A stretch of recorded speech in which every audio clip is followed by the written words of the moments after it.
I was talking to a kid the other day on a strategy call. I like to take 1 or 2 strategy calls every month with people who are building businesses and, starting off on their entrepreneurial path. So just kind of get a perspective of like, what are people thinking and doing out there? And I was having this conversation with him, and he said something which I've heard so many times before, but for whatever reason this time, like it just like set me off. And I wanted to do an episode on it, just talk with you about this real quick. He was really concerned about what path he was going to pursue, which business idea, which market he was going to step into.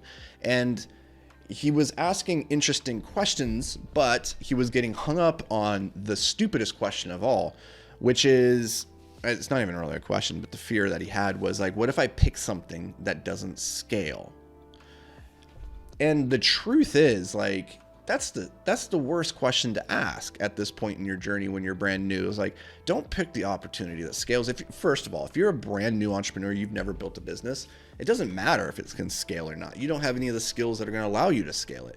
And so your first business, your first 2, 3, 4 businesses are kind of, I look at them almost as like practice businesses, throwaway businesses, where it's like, don't go for the $1 billion idea, go for the one that you can turn into a 6-figure opportunity or into a 7-figure opportunity, so you can learn how to build a 7-figure company, because you can't be concerned about building the 9 or 10-figure business until you know how to build a 7 and 8. That's and like, maybe you're in the tech startup world, and in that case you need to go for the unicorn opportunities. But for the vast majority of people, I don't recommend that path, because there's a more surefire way to generate a great return on your time and your energy, make good money, and have a good lifestyle. And that's by building like sexy businesses that you're not worried about scaling to the moon and being like the next 10 billion decacorn, right?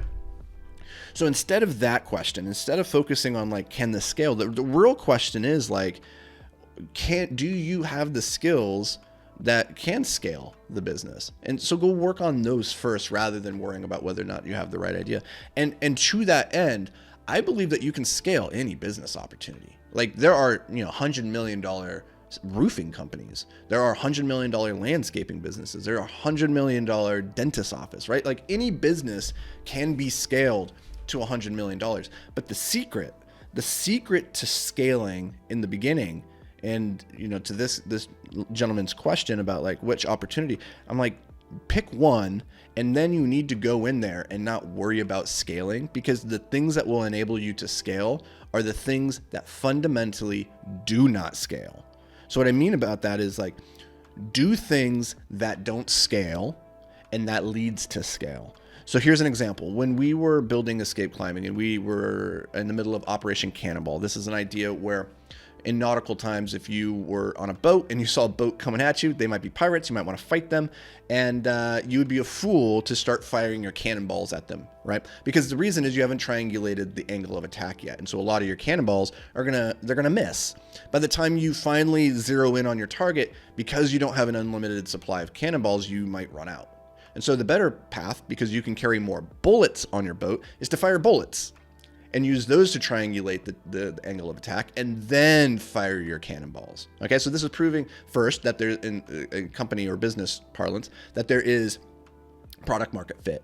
Prove that you have some kind of product market fit, and then worry about scaling. Okay, so at Escape Climbing, we spent a number of years proving that we had product market fit, and then in 2017, we decided to launch Operation Cannonball. This was, okay, we have hit the targets in these 3 domains, which was plastic climbing holds, wood training implements, and climbing hardware.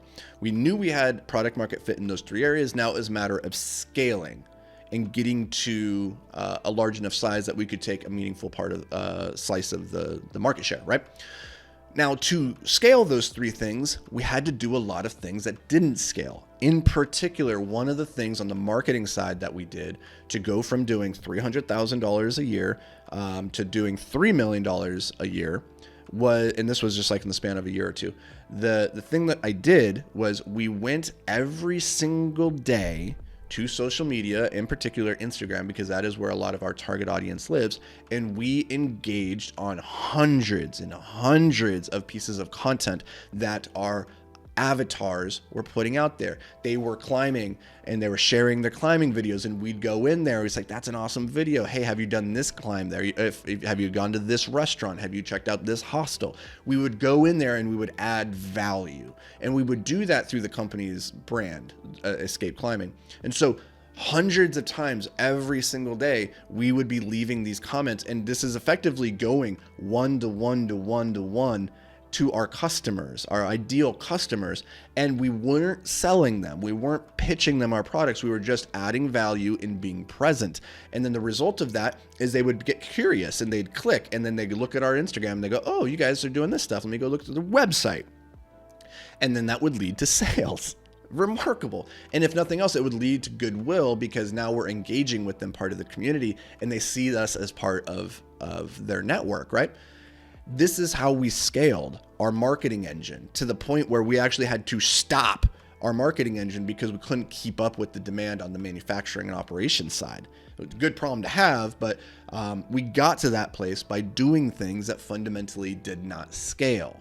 Okay. And I hope that example really drives home the importance of, like, if you want to go to the moon on your business, you're going to have to do things that don't scale until you get to the point where the scaling comes in your ability to hire and train people to backfill for you.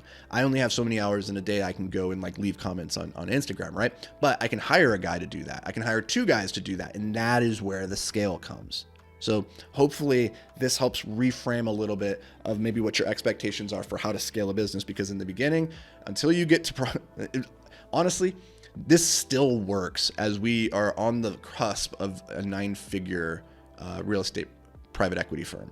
This type of one-to-one action, it's invaluable. I don't know how to put it any other way, guys. So stop worrying about so much about like the exponential growth and the things that will like take you to the moon. Focus on get your boots in the dirt, go fight hand to hand. Like, that is the way to grow your business. That's what I found, at least. So hopefully this brings you some value, guys. I appreciate you as always for being here. Come back tomorrow. We'll see you then.